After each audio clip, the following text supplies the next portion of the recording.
a lot of people want to change their body, but the real battle is changing the patterns they've lived with for so many years.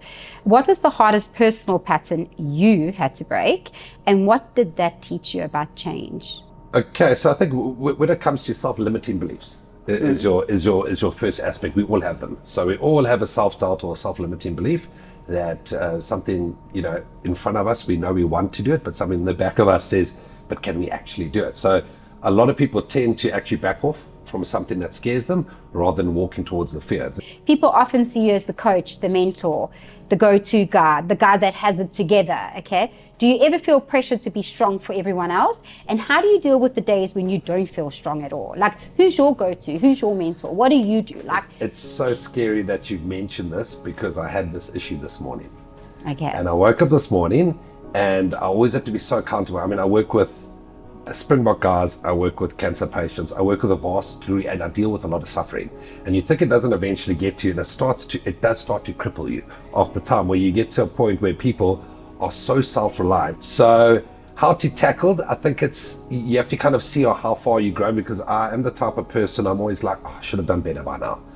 What did I do different? Where can I improve?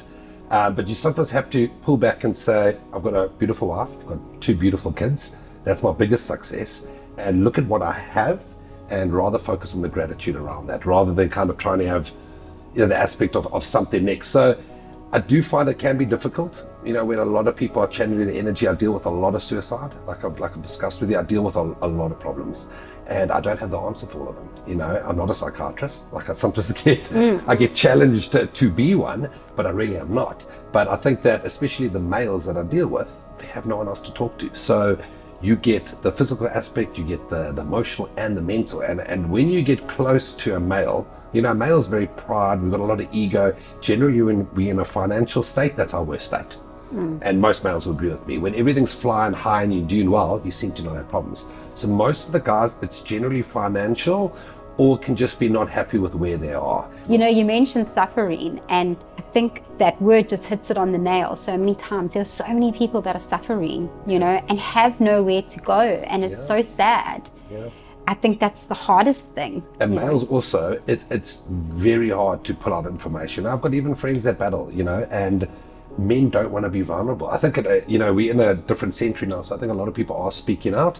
But as I said, I lost 10 patients last year to suicide, and you're talking to the person the same day you receive the phone call the next morning, and it's not actually financial. It's generally directors, older guys, actually happy people, but you don't see what they're going through. I have noticed that when people are on a training path and they do have a focus, a fix, or a purpose, I find that things do run, but that break and chain does occur, and that's when everyone starts to go down. Your body can go all over the place, and you can't always find the right answer. So solutions can be found through people that you connect with rather. And I think, resonating with a person, again, people come to you because they also love gym. So they resonate, they connect with something that we have in common. And then it takes time, and then eventually, they can talk, they can speak. And I think a lot of guys, I even had a conversation this morning, I was actually having a down morning, to be completely honest. It's been a long year, it's been a challenging 2 years. I've got a lot of positives on the go, but like anything, the ego kicks in, and I'm like, could have I done things different? And I just reached out to actually a client of mine that has actually become a very close friend. I've worked with him for 8 years. And just having a couple words with him was like, the guy switched he completely turned my day. With literally a one voice, he sent me a 5-minute voice message. And I was like, Doof. He put everything into perspective. I was like, thank you. And that was my day actually set up. So it's good, even myself, dealing with so many people, I also need to talk to someone. I'm not a big psychiatrist guy. I'd rather talk to the people I trust, and that can actually rather give me advice. And whether it's insightful or not, it's good to debate and actually be challenged. I agree with you totally. I think a lot can come out just from connecting, men 100%. Connecting with men. But as you were talking, you said you reached out to someone, and what comes up time and time again with all these interviews is purpose, people, mentors. Surround yourself with all this good stuff. Like you say, it was a 5-minute conversation, but it was reaching out, connecting, 100%. And already you're off to a better start. And so many people have said the same thing to us. There's been a common denominator in all these interviews we've done, and that is, who and what are you surrounding yourself with? Yes. What are you feeding yourself? 100%, yeah. But I also think that, I mean, I know it's going more into the fitness space, but I also think the consumer market isn't eating correctly, which is also affecting all of these brain issues that are leading to the anxiety, the depression, the men's mental health. But again, people have less time. You know, people don't have the structure as much as they used to, because we kind of all chasing our tail. You know, people that have kids, life is exceptionally fast and rapid. I mean, I'm battling to keep, and I think that's also what hesitates me, because I've got so much to do every day that by Friday I could probably work another 30 weeks. So I don't have the time, and that's what also can heighten. It can give me anxiety. It maybe makes me feel overwhelmed. Am I doing enough? Do I need to work faster? Yes. So we all have our own little thing and how we manage it. But I think just talking to people is a great way. Yeah. So you mentioned a few things. You said people are busy, and I think a majority of people can relate to that. What would you suggest for the people that are busy, are tired, do have a hectic schedule? Like, where do they start? Like, what advice would you give someone that is in that position at the moment? Where do they start? Stop scrolling. Stop scrolling on your phone. I think that's key. You're going to save about an hour and a half to 2 hours a day. Something that I battle with myself. And I think finding time to reset. Something that I do on the estate is I'll just leave my phone and I'll go for a walk for 20 minutes. Or it's having a moment where you're not near your phone just to reset. But most people don't even have the time to even think to do that.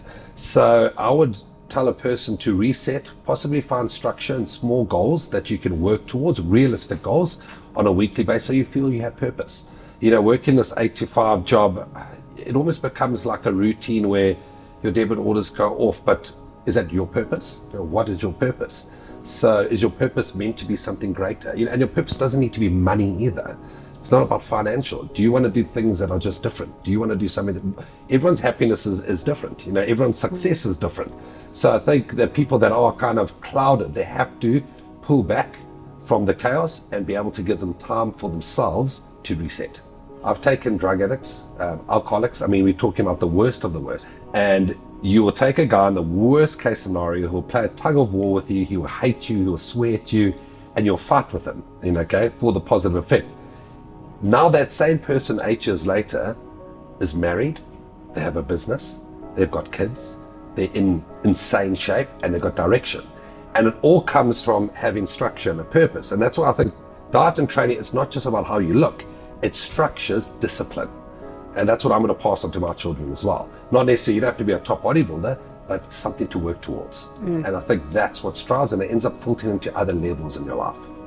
You are changing people's lives. You drug addicts, people with cancer, they're not coming with you just to look better. They're coming for the discipline.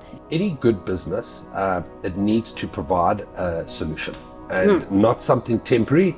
You need to provide something that's, I do firmly believe in the fitness industry. If you wanted to get into this ridiculous shape, I do think it's a luxury, which is obviously different to medical patients. So I think it's a luxury to get in shape, but when you've got someone that's type 1, type 2 diabetes, people suffering of depression, now you're forming something more of a temporary, you're looking for a temporary solution.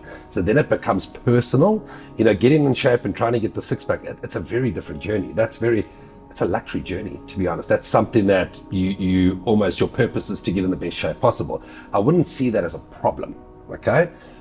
So I think finding a solution for people that are battling is the